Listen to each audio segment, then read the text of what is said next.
el nivel inicial y primario del Colegio San José quisieron estar presentes en el encuentro Que se vengan los chicos.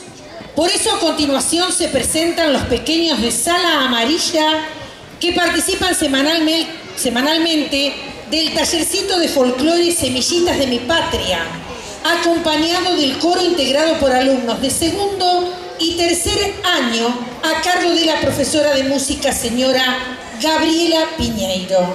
Nos dejarán juntos, en primer lugar, Tradición, canción con aires de chacarera. Luego, el coro cantará Bendición, ranchera interpretada por Lucía Cerezani.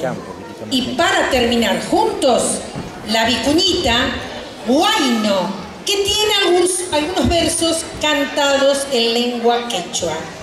Esperamos que todos disfruten de la presencia de nuestros pequeños artistas que se suman a la fiesta de las llanuras. Y como siempre, felicitamos a la Peña Nativista por esta iniciativa que acerca a los niños a las raíces de nuestra cultura. Ellos son nivel inicial y primario del Colegio San José.